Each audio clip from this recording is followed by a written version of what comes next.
Hi. Hello folks, welcome to another RGG lore video. Now I know what you're thinking. Hi. Leon, where's the videos at? We need a video every single day. Listen.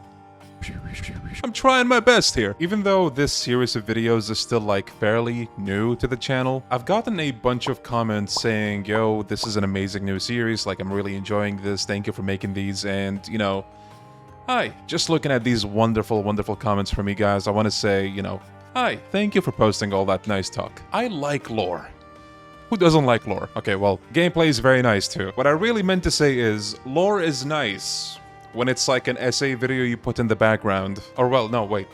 It's nice in essay video format sometimes, but sometimes you want the direct experience, but where am I going with this? What I'm trying to say is, essay videos are pretty nice to listen to. Sometimes you just want to listen to somebody's take on a topic, and when it has to do with one of your favorite games or, just piece of media in general, it gives you something to listen to. And I mean, I myself also watch lore videos and just put them in the background while I do something, so I'm happy to deliver another episode today. And I will try to make these more and more frequent because I really do want to see this series grow on the channel as well. Now, having said that, hi, let me show you guys what I got cooked for today. So you just sit back, relax, maybe grab a snack, and just leave all the RGG lore yapping to yours truly.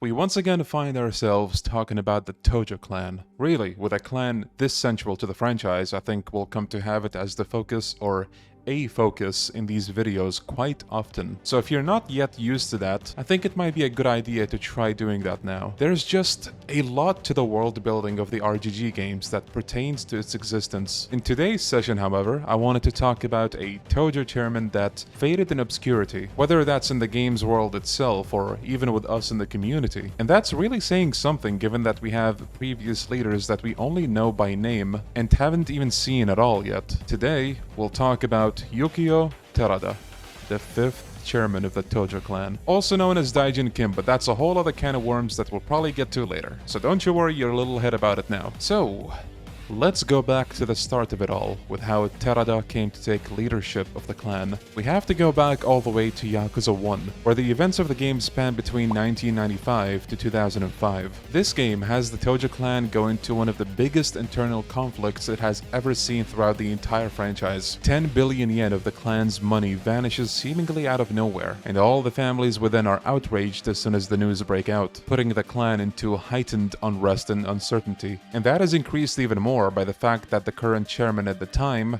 3rd Chairman Masaru Sera, didn't seem concerned and doesn't give much of a response to the patriarchs, which only makes them get suspicious and they would lose any trust they had in him. One such patriarch would be Shimano, who is a key player in this internal war that would take place. Tragedy after tragedy would follow. Sera gets assassinated by one of the clan's own patriarchs, Akira Nishikiyama, who is the main character's best friend turned into a tragic rival. He even tries to assassinate Shintaro Kazuma after that, one of the clan's most prominent patriarchs, and something of a father figure to him and to Kiryu as well. This was done as a part of a scheme for Nishiki to try and eventually take over the clan and become the next chairman. However, having said that, Nishiki of course wasn't the only one out to be devious and enact plans of his own. Shimano also tried to take matters into his own hands and ended up having a full-blown war against the Kazuma family near the end of the game. The fact that Kazuma himself, as well as Sera, the clan's own chairman, and Yumi were all in on the stolen money just makes all of the events of the game one gigantic messy spaghetti for the Tojo Clan. It was an unbelievably chaotic period of time for them. So chaotic in fact, they skipped the 4th chairman and jumped straight into the 5th.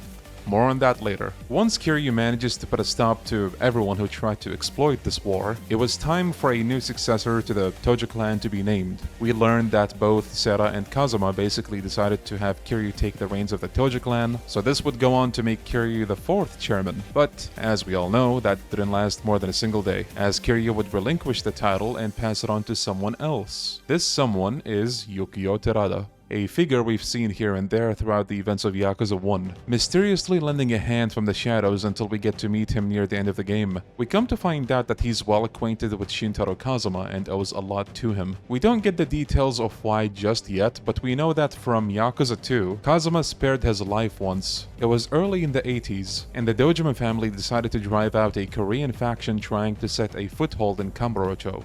the Jingwen Mafia. Kazuma and Shimano both worked under Dojima at the time, and so they took the lead in slaughtering the faction in cold blood, shooting people left and right. However, during the siege, Kazuma comes across two very young members from the Jingwen Mafia, and precisely because they're so young, Kazuma spares their lives and tells them that they still have much to live for. At the end of Yakuza 2, Jin Goda reveals that once Terada signed up for the Omi, Kazuma came up to him and begged him to look after Terada, though I think Terada didn't know this yet, and he only gets to know it when Jin himself says this. And even though we don't see the specifics, it's easy for us to fill in the gaps and imagine that at some point, Terada likely just stayed in contact with Kazuma. Of course, we don't know any of this when we're just playing Yakuza 1, so we just think that Kazuma helped Terada a lot way back when. This is something of significance because Terada is with the Omi Alliance during the events of Yakuza 1, which, if that became public knowledge, might not end very well for the both of them. Actually, hold on, hear me out. There's a lot that I could be wrong about here in particular, since I will admit I'm not super informed about the protocols, procedures, and traditions regarding real-life Japanese organized crime, so please do correct me if I'm wrong here. But as far as I understand, being sworn brothers from different families within the same clan, like Saejima and Majima were, that's completely fine. But if you remember, in Yakuza 0, Shimano, a Tojo guy, was a sworn brother of Sagawa's, who was with the Omi Alliance at the time. I always assumed that they kept that under wraps, since they're like two major Yakuza factions that keep butting heads with one another, big enemies. At the very end of Yakuza 0, we witness a scene where Sagawa has assassins sent after him, and this comes after a scene where Shimano kills a high-ranking Omi member. So, was the assassination because of the brotherhood between two people in completely different factions? Or was it just because Sagawa basically took the fall for Shimano, or is it both? To my understanding at least, I always assumed it's both. The reason I even bring this up at all is because I feel like this adds importance to the relationship between Kazuma and Terada, who, despite the risk of being banished or worse, still work together, and they have for a long time. Anyway, protocols and Terada's history aside, after Kiryu passes the mantle to Terada, he becomes the 5th chairman. Now, come Yakuza 2, and he dies on like one of the first cutscenes. Well, in quotes, dies. But even though he does show up later, you don't see him do like anything in Yakuza 2 as 5th chairman, except beg Kiryu to come back and deliver a message to the Omi Alliance. That was until we got Yakuza Kiwami 2, which added the Majima saga. Coming completely out of the blue, this bite-sized campaign actually gives a very small glimpse of Chairman Terada and how he operated as a Tojo leader. And again, we don't see an awful lot, but it's still enough to give us a good idea. And I think this campaign is overlooked very often, so many people may have forgotten some of the stuff revealed in it. So let's dust off that piece of history and take a look. At the start of the campaign, it kicks off at the Tojo Clan during a meeting, and we see Terada walk into the meeting room and make himself comfortable at the chairman's seat. After the events of Yakuza 1, apparently what happened is that a whole bunch of Omi families actually transferred to the Tojo to help them rebuild after the gigantic mess the infighting left them in. After all, they lost at least 2 major patriarchs, those being Shimano and Nishiki. Oh, and also Kazuma. And Sarah, if you want to count him. And then on top of all that, they didn't get their 10 billion back. Sheesh. The meeting doesn't start well at all because the Tojo families despise the idea that the new chairman is former Omi, and they make that very clear to him. After some arguing, they all calm down, and Terada says that they currently don't have a clan captain, and it's time he picks someone for that position. He says that he realizes that he's an outsider and that picking someone won't be easy because of that. So to make things simple for everyone, he says that whichever family produces the most results, aka money, their patriarch will become the new clan captain. Now this gesture might sound like he's trying to be fair, but bear with me. Right after this, we cut to a scene where they show us a graph of different Tojo families and how much money they've been making. The actual Tojo families have been making abysmally low amounts of money, with the highest being the Kazuma family, now being led by Kashiwagi. The top 2 are the Uematsu family and the Ibuchi family, and it's important to keep in mind that both of these families came over from the Omi as part of reforming the Tojo clan, and this was a scheme that those two were working together on at the time, but that's besides the point for now. Anyway, the Tojo families obviously aren't happy about the idea of ex-Omi being promoted to a position like that right off the bat. Now, during all of this, Terada doesn't really do anything. He kind of just lets the families bicker at each other, which may or may not tell us something about his leadership. Was he trying to avoid becoming too confrontational? Did he just not care much? Was he in on the whole ex-Omi taking over scheme? It's hard to say for now. It's actually really easy for us to get to the conclusion that he just didn't care much because he had a much bigger goal during the events of Yakuza 2, which we all know about. Making it so that the clan captain becomes one by simply making the most profit is the fastest way to settle that dispute. And it's also one that makes sense, and there's not much you can say about it in an argument. The end justifies the means kind of approach. As long as you make us money, you're top dog. It's very fitting for organized crime. Now enter Majima. And he makes himself comfortable at the clan captain's seat, which confuses everyone in the room until they see the giant cart chock full of money being pulled in. At this point of time, Majima was considered a bit of an unpredictable wild card. Like, there was no telling what this guy would be capable of, so having him in a position like clan captain was a bit of a terrifying prospect for the others. And I mean, like, the Tojo guys themselves were scared of this guy. And he fully knew that and wanted to rub it into the ex-Omi and to Terada as well. The money cart is used as a bit of a display of mockery, because now that he brought the most money in, well, oh no, I guess he's gonna become the clan captain. Now here's where things get super interesting. I want to focus on whenever Majima seems to directly address Terada here, because he seems so distrustful of him, and I really love that aspect about this scene and about Majima as well. Even before the Majima saga was a thing, there was a point in the main story where Majima actually stated that he never trusted Terada, that something about him and the whole assassination of him is fishy as hell. From where he's standing, Terada's leadership weakened the clan and made it seem like they don't have their priorities sorted. And I mean, in hindsight, we all know how things went under his leadership, so Majima really wasn't wrong. Which brings me to compare Majima's insight to Kiryu's regarding this specific situation. In Yakuza 1, Kiryu had basically no reason not to trust Terada or feel any doubts regarding him, and there wasn't anything indicating that he was gonna give him trouble down the line. I think the fact that Kazuma trusted Terada had Kiryu give his wholehearted trust in Terada as well. It would be a no-brainer after all. If the man Kiryu respected the most trusted this guy, then obviously Kiryu was gonna do that as well. However, someone with no connection to him like Majima just had this gut feeling that if this guy wasn't up to something, then at least the circumstances around him were really suspicious. Majima's foresight is honestly incredible when you look back on this, and it makes me appreciate the character even more. In the main campaign as well, Majima says that Terada surrounded himself with yes-men and tried to sideline the Tojo's old guard like himself and Kashiwagi, which does indeed line up with what we see in the Majima saga. When the clan captain debate got heated, he sort of just did nothing and let the ex-Omi guys do the talking. Not only that, but as we mentioned earlier, when Majima came in with a mountain of money, he specifically made it clear that he shouldn't underestimate the Tojo clan. And right after that,